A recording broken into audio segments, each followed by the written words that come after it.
Hello and a really warm welcome back to the channel, and I hope you've all had a good Easter break or are continuing to have a good Easter break.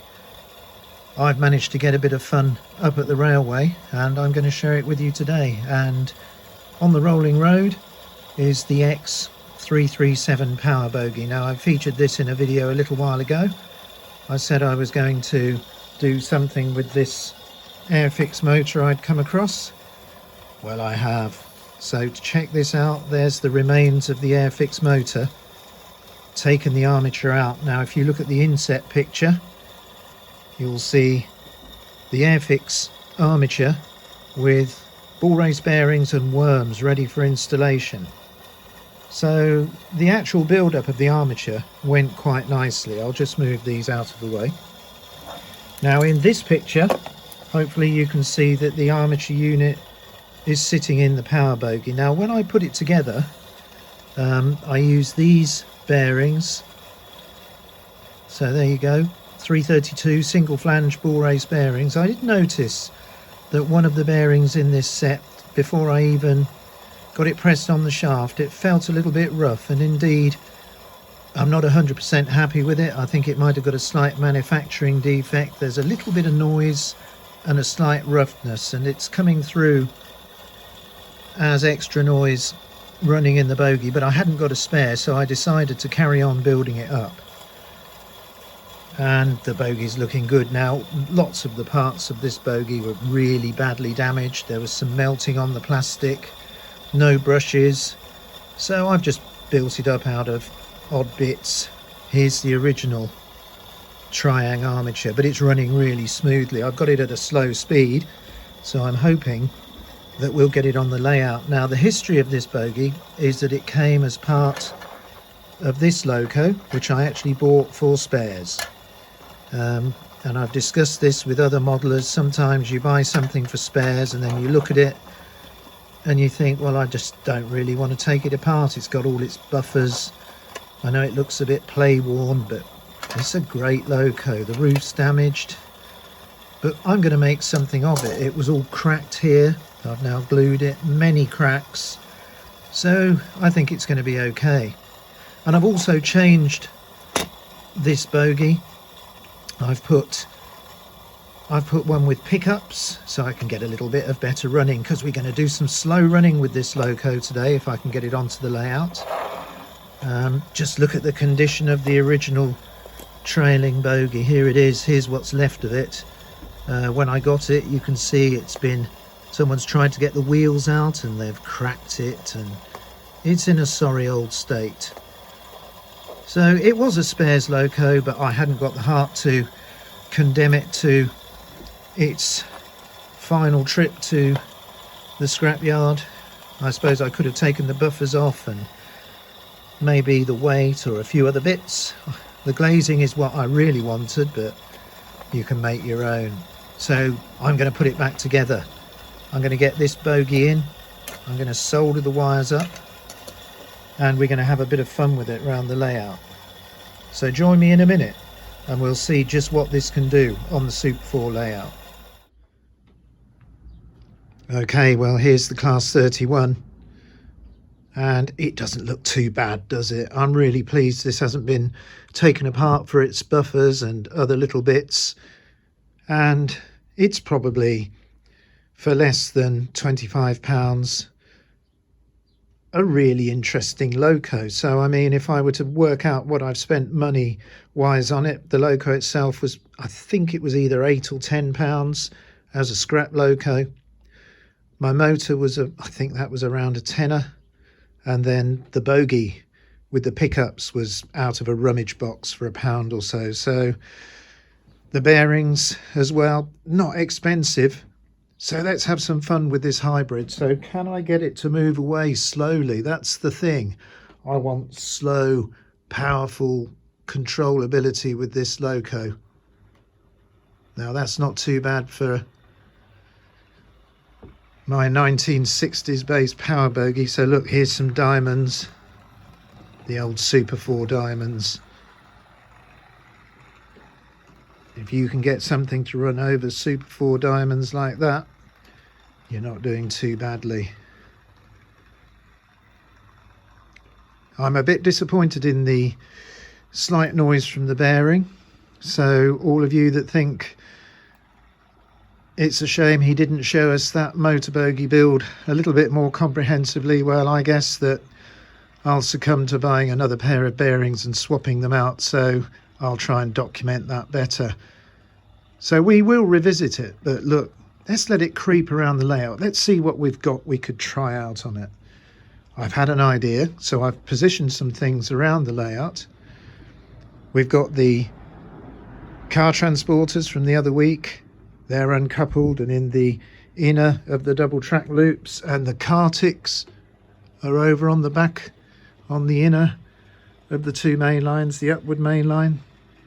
So I think we'll have some interesting manoeuvres with this Loco. Now let's try and do it all without taking breaks, so we get a look at how the old vintage railway operates. So there might be a few strange camera shots and shakes here and there because I need to use both hands, but let's see how I get on. So the hybrid X.337 class 31 is just coming round now to the front of the layout, and I'm going to pause it by points D. So I'm just going over points D now. Power out. So let's get those set to straight, and let's try a bit of reversing.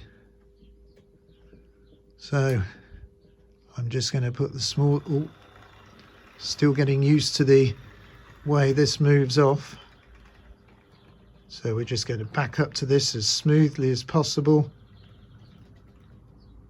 Right, well hopefully that now has got hold of those transporters. I know my hand's shaking a little bit. I'm just putting the power in. Let's get over those points. So points D now, back to curve, and we've got a little bit more speed.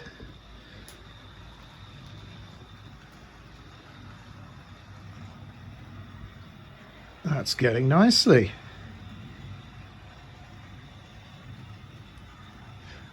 Overall, I'm pleased with the sort of noise levels from this bogey, but I just know it would be quieter if it hadn't got that slightly rough bearing. But I'm wondering if the bearing might wear in time. You never know, do you?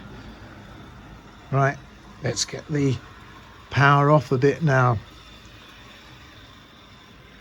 because here's where things might get a slight bit more difficult. I want to stop this by crossover H. Well, the rear of it anyway, so where's that going to put the front? So to a nice gentle stop, and there's crossover H at the rear. So I'm just going to put the train into reverse, or to back up, as some have told me, and then I'm going to operate crossover H. Right, now it's going to be interesting to see whether I can get these travelling in the opposite direction to couple up onto those car ticks. So I'm going to try and put a little bit of power in. We've got points and diamonds for the Loco to go over at slow speed, so anything could happen. So we're backing up, going through the crossover. I'm just going to see whether it'll... Okay, well, it's touched. Has it coupled? Power on. It looks like we've got traction. Or the Magnesian doesn't like the aluminium bits of rail on the diamonds, all the points. There's a bit of weight here, but it seems to have got hold of all of it. Right, we're off the crossover. So crossover H now to normal mainline running, and I think I'm going to leave the Loco at this really decent crawl. So we've got some interesting combinations of items behind the Class 31. We've got some nice pinpoint wheels on the R666 Cartix at the rear, but some of these other car transporters have got much older axles and wheels, so there's rolling resistance here. This Loco's earning its keep.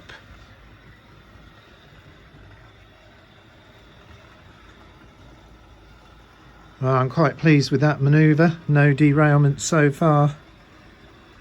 And just look at it, it's wobbling a bit, there's chips on the paintwork. It's had a hard life, but I bet you it's never worked quite as hard as this before. Right, dare I slow it down a fraction? Just take the smallest amount from the controller now.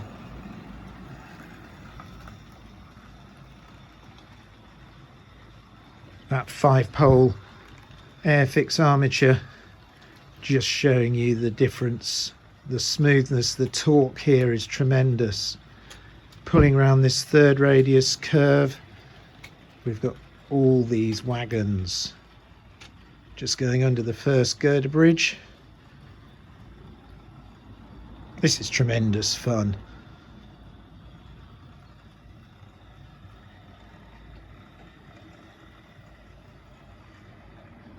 Well, this old brush type 2 is just showing you how it's done.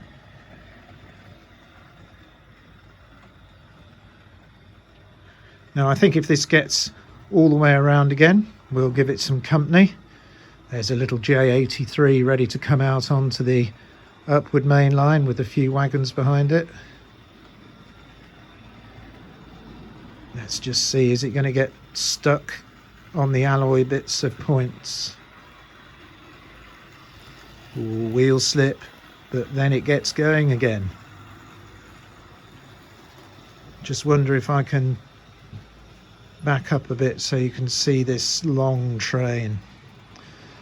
Okay, well, let's get that out, and then I'm going to get the J83.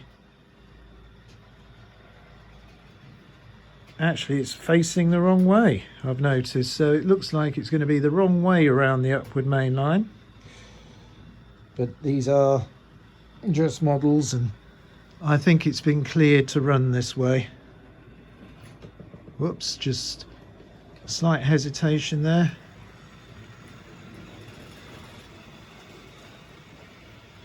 It seems to have lost a few of its wagons. There is an uncoupling ramp there. Let's have a go at getting this back, but we've got to be careful because we're crossing over the downward line. So we're going to wait a minute now for the long train to pass the junction.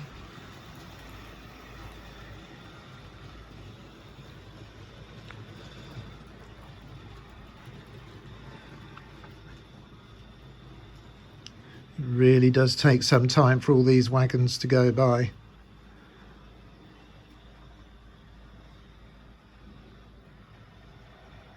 With all the wagons on, it's drawing about 0.37 of an amp. Okay, let's try again with the little Loco. No, seem to have got a slight derailment here. Just let's have a look. What's happened to this wagon? Let's try again. I haven't run this one for a little while. In fact, I don't quite know how it got in there. That's better. So we're going the wrong way round the upward main line.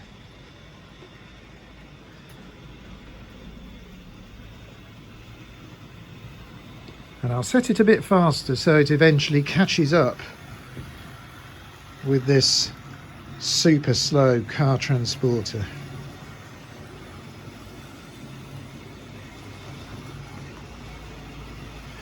Well, since I started recommissioning and enjoying these models during the time we all had spare a few years ago, I never thought you could get quite so much fun from these older vintage items. Here comes the little J83 now. It's racing the brush.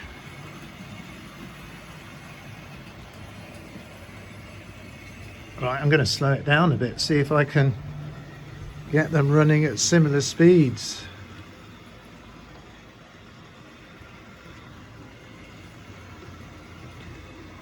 It's actually quite good fun running the trains in the same direction on the main lines.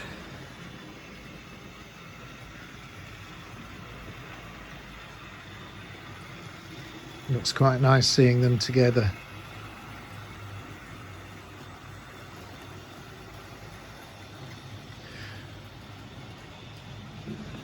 Well, it's definitely been a worthwhile conversion. I hope you've enjoyed seeing what I've been up to over the last few days. And I must say, this Class 31 now has more power than I ever thought it would have. And it does seem to be getting a little quieter as well, so perhaps taking those bearings out would be a little bit too much. I'll see how I feel about it. Right, I'm going to slow down the J83 again.